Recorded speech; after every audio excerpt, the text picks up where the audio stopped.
కంటి అద్దాల నుండి శాశ్వత విముక్తి పొందండి. లాసిక్ సర్జరీ 14,000 మాత్రమే. వివరాలకు సంప్రదించండి. నమస్తే, నేను Keshav. Welcome to Suman TV. మంచు మోహన్ బాబు ఫ్యామిలీ వ్యవహారం నిన్న మొన్నటి వరకు ఒక తుఫాన్ లాగా తెలుగు జనాలను తాకినటువంటి పరిస్థితి. అయితే అల్లు అర్జున్ అరెస్ట్ తర్వాత ఇప్పుడు మోహన్ బాబుని ఎందుకు అరెస్ట్ చేయలేదనే చర్చ కూడా సోషల్ మీడియాలో తీవ్రంగా వైరల్ అవుతుంది. నిజానికి మోహన్ బాబు కేసుకి అల్లు అర్జున్ కేసుకి ఉన్నటువంటి పోలికలేంటి? మోహన్ బాబు విషయంలో తెలంగాణ పోలీసులు ఎలాంటి వ్యూహంతో ముందుకు వెళ్ళబోతున్నారు? ఈ అంశాన్ని డిస్కస్ చేసే ప్రయత్నం చేద్దాం. మనతో పాటు అనలిస్ట్ సుబ్రహ్మణ్యం గారు. సుబ్రహ్మణ్యం గారు నమస్కారం. నమస్కారం సార్. ఈ రెండు కేసుల్ని పోల్చి చూస్తున్నారు. ఒకరికొక న్యాయమా, ఇంకొకరికి ఇంకొక న్యాయమా అనేటువంటి చర్చ జరుగుతున్నటువంటి తరుణంలో అల్లు అర్జున్ని సులువుగా ఇంటికి వెళ్ళి ఒక ఆల్మోస్ట్ 6 అవర్స్ 6 గంటల ప్రక్రియలో కోర్టు ముందర నిలబెట్టి జైలు బాట పట్టించారు. అవును. మోహన్ బాబు విషయంలో అటెంప్టివ్ మర్డర్ కేసు ఫైల్ అయింది. ఆయన హాస్పిటల్లో ట్రీట్మెంట్ అని చెప్పని 2 రోజులు అక్కడే ఉన్నారు. అవును. పోలీసులు ఇంకా యాక్షన్ తీసుకోలేదు. ఇప్పుడు అక్కడ తీసుకున్న చర్య ఇక్కడ ఎందుకు తీసుకోలేదు అనేటువంటి చర్చ వస్తుంది. అసలు ఏంటి మోహన్ బాబు ఎక్కడ ఉన్నారు? అజ్ఞాతం అనే చర్చ ఒకటి నడుస్తుంది. స్టేటస్ ఏంటి సార్? ఇప్పుడు గవర్నమెంట్ ఆయనకు ఒక రకంగా ట్రీట్ చేయడం, ఈయనకు ఒక రకంగా ట్రీట్ చేయడం అయితే నాకు కనపడట్లేదు సార్.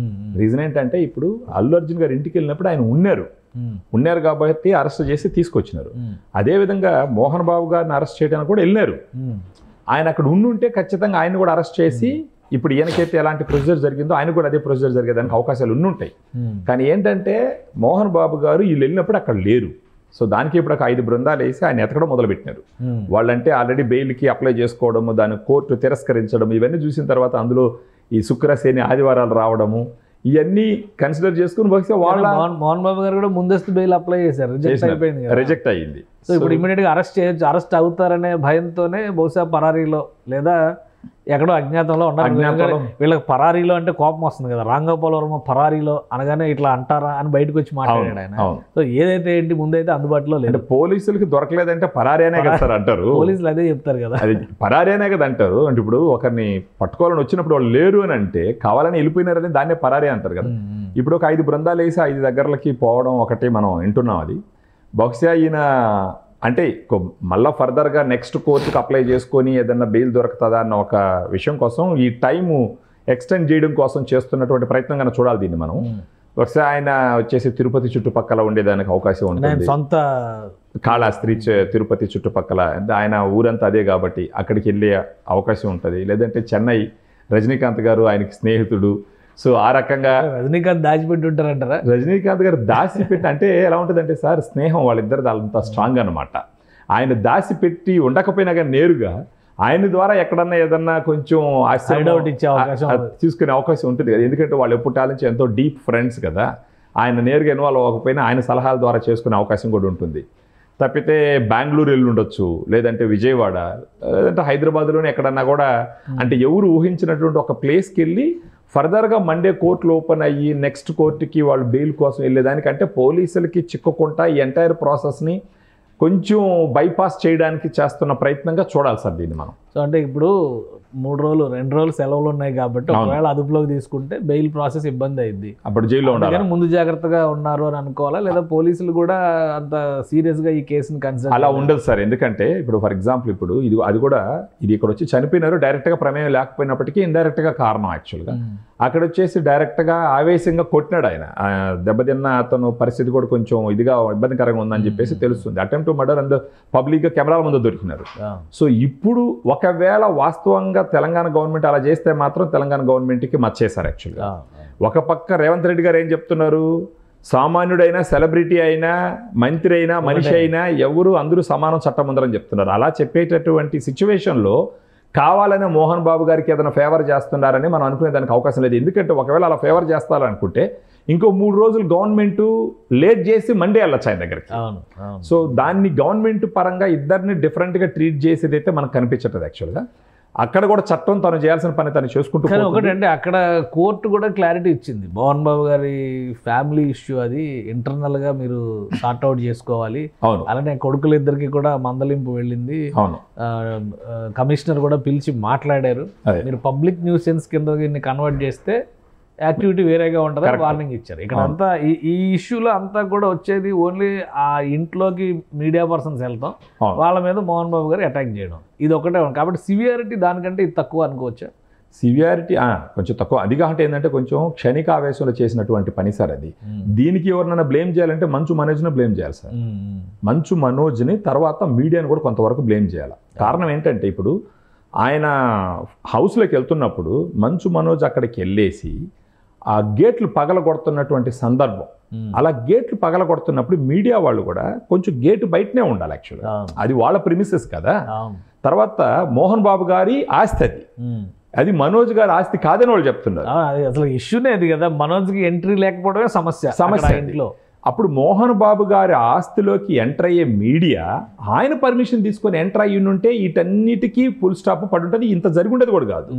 అత్యుత్సాహాలు కొన్నిసార్లు మీడియా కూడా ఎలా ప్రవర్తిస్తుందంటే, సార్ మా చేతిలో మైక్ ఉంది కదా, మా వెనకాల మీడియా ఉంది కదా అని చెప్పేసి ప్రతి ఒక్కరి పర్సనల్ జీవితంలోకి బెడ్రూమ్లో కూడా దూరిపోతుంది.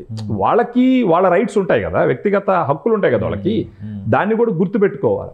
దాంట్లో కూడా మీరు గమనించినారంటే మోహన్ బాబు గారు వచ్చేటప్పుడు చాలా కూల్గా వచ్చినాడు. అక్కడ దండం పెడితే చాలా కూల్గా వచ్చినాడు. మన రిపోర్టర్ కూడా ఏం చేసి ఉండాలా, కొంచెం సంయమనం పాటించి ఆయన వచ్చిన తర్వాత సార్ ఇదేదో ఇన్సిడెంట్ జరుగుతుంది, దీన్ని మీరు ఏమంటారని చెప్పేసి కొంచెం కూల్గా అడుగుంటే బహుశా ఈ ఇన్సిడెంట్ జరిగే అవకాశం ఉండదు. సార్ మీరేమంటారు అని మైక్ తీసుకెళ్ళి మూతి దగ్గర పెట్టేసరికి సహజంగానే ఆయన కొంచెం ఆవేశపరుడు. అందులో ఫ్యామిలీలో ఇవన్నీ జరుగుతున్నాయని ఫుల్ డిప్రెస్డ్గా ఉన్నాడు, డిస్ట్రెస్గా ఉన్నాడు. కొడుకు ఈ విధంగా కుటుంబాన్ని ఈదికిడుస్తున్నాడు అని చెప్పేసి బాధలో ఉన్నాడు. ఆయన ఒక ఆడియో కూడా రిలీజ్ చేయడం జరిగింది. అది రిలీజ్ చేసింది కూడా జర్నలిస్ట్ సోదరుల కోసమే ఆయన రిలీజ్ చేసినాడు, నిజం చూడండి అని చెప్పేసి. అందులో ఒక సీనియర్ సిటిజన్, కొంచెం వయసు రీత్యా కొన్ని ఉంటాయి సమాజంలో, ఒక గొప్ప ప్లేస్లో ఉన్నటువంటి వ్యక్తి ఆయన ఈ విధంగా కుటుంబం రోడ్డును పడుతుందనంటే కొంచెం ఆయన ఆగ్రహ ఆవేశాలు ఉంటాయి. ఇది అంతా కూడా మీడియా వాళ్ళు గమనించి కొంచెం అక్కడ ఒక పాలిష్డ్గా బిహేవ్ చేసి ఉంటే ఈ ఇన్సిడెంట్ జరిగే అవకాశం లేదు. దాంట్లో కూడా మోహన్ బాబు గారు చేసింది కూడా తప్పే. ఒకవేళ వాళ్ళ మందలించాలంటే ఆయన చట్టాన్ని చేతిలో తీసుకోకుండా మామూలుగా మందలించి ఉండవచ్చు. ఏంటి ఆయన దగ్గర తీసుకొచ్చి పెడుతున్నావు, ఏంటి ముందర బయట దాటండి, మీరు గేటు బయట పోండి, తర్వాత అక్కడ మాట్లాడదాం, నా ప్లేస్లోకి నా పర్మిషన్ లేకుంటే ఎలా వస్తారు అనేసి కొంచెం మెచ్యూర్డ్గా హ్యాండిల్ చేసి ఉండొచ్చు. బహుశా ఆయనకున్న మానసిక స్థితి ఆ సమయంలో కుటుంబ డిస్టర్బెన్సెస్ వల్ల, ఏజ్ రీత్యా కావచ్చు, ఆ సెలబ్రిటీ ఫీలింగ్ కావచ్చు, ఇవన్నిట్లో ఆవేశంగా తీసుకొని కొట్టడం అన్నది తప్పు. అది విష్ణు కూడా బయట వచ్చి ఏం చెప్పినాడు, ఇది మా నాన్న కావాలని చేయలేదు, క్షణిక ఆవేశంలో చేసినాడు, క్షమించండి అని అడిగినాడు. ఈవెన్ మనోజ్, వీటన్నిటికీ కారణమైన మనోజ్ కూడా మా నాన్న కావాలని చేయలేదు, క్షణిక ఆవేశంలో చేసినారు, ఇదంతా నా వల్లే జరిగిందని కూడా ఒప్పుకున్నారు. ఇప్పుడు ఇంకోటి కూడా ఆలోచించాలి ఏంటంటే సార్, ఒక నేరం జరిగినప్పుడు ఆ నేరం ప్రేరేపించడానికి కారణమైన మనిషిని సీరియస్గా చూడాలా, తర్వాత నేరం చేసిన వాళ్ళు చూస్తారు యాక్చువల్గా. అంటే ఇద్దరిని ఈక్వల్గా చూసినప్పటికీ ఇప్పుడు ఎవరిని వదిలేసి మోహన్ బాబు గారు వెనకాల పడుతున్నారంటే ఆయన ఒక పేరున్న ఆయన, స్వతహాగా ఆయన కొంచెం నెగిటివ్. మోహన్ బాబు లేకపోతే ఈ మంచు విష్ణు ఎవరు, మనోజ్ ఎవరు జీరోలే కదా.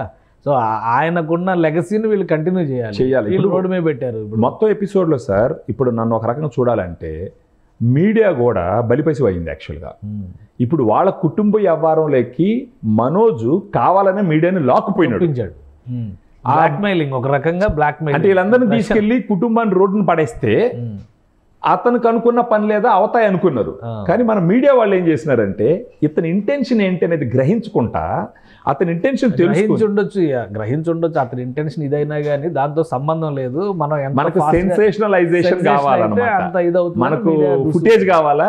అదే సార్ కొంచెం మీడియా కూడా ఏంటంటే రోజులు గడుస్తున్న కొద్దీ మనకి ఎంతసేపు ఒక ఎగ్జైటింగ్ ఫుటేజ్ కావాలన్న ఉద్దేశంతో కాకుండా నిజాలు బయట తీసుకొచ్చే ఆలోచనలతో పోతే ఈరోజు ఇన్సిడెంట్ జరిగి ఉండదు సార్. ఇప్పుడు ఆ దెబ్బతిన్న అతను కూడా నాకు తెలిసి కావాలని చేసి ఉండడు, ఆ ఆవేశంలో పోవడంలో పోయేసి మైక్ తీసుకెళ్ళి ఆయన దగ్గర పెట్టేసాడు. అతను కూడా కొంచెం కంట్రోల్గా పోయి ఉండొచ్చు. అక్కడ ఒక ఘర్షణ వాతావరణం ఉంది కాబట్టి దాన్ని ఎత్తుకొని పోయి మీరేమంటారు అని పెట్టేసరికి అక్కడ దాకా కూల్గా వచ్చినటువంటి మనిషి కూడా అతను ఆగ్రహ ఆవేశాలకు లోనే ఇలా జరిగింది. ఇటుపక్క ఫస్ట్ వీళ్ళు చేసింది కూడా తప్పు సార్. ఇప్పుడు తలుపులు బగల కొడుతుంటే, డోర్లు బగల కొడుతుంటే మనోజ్ వీళ్ళు ఒక వెనకాల ఉండాల్సింది.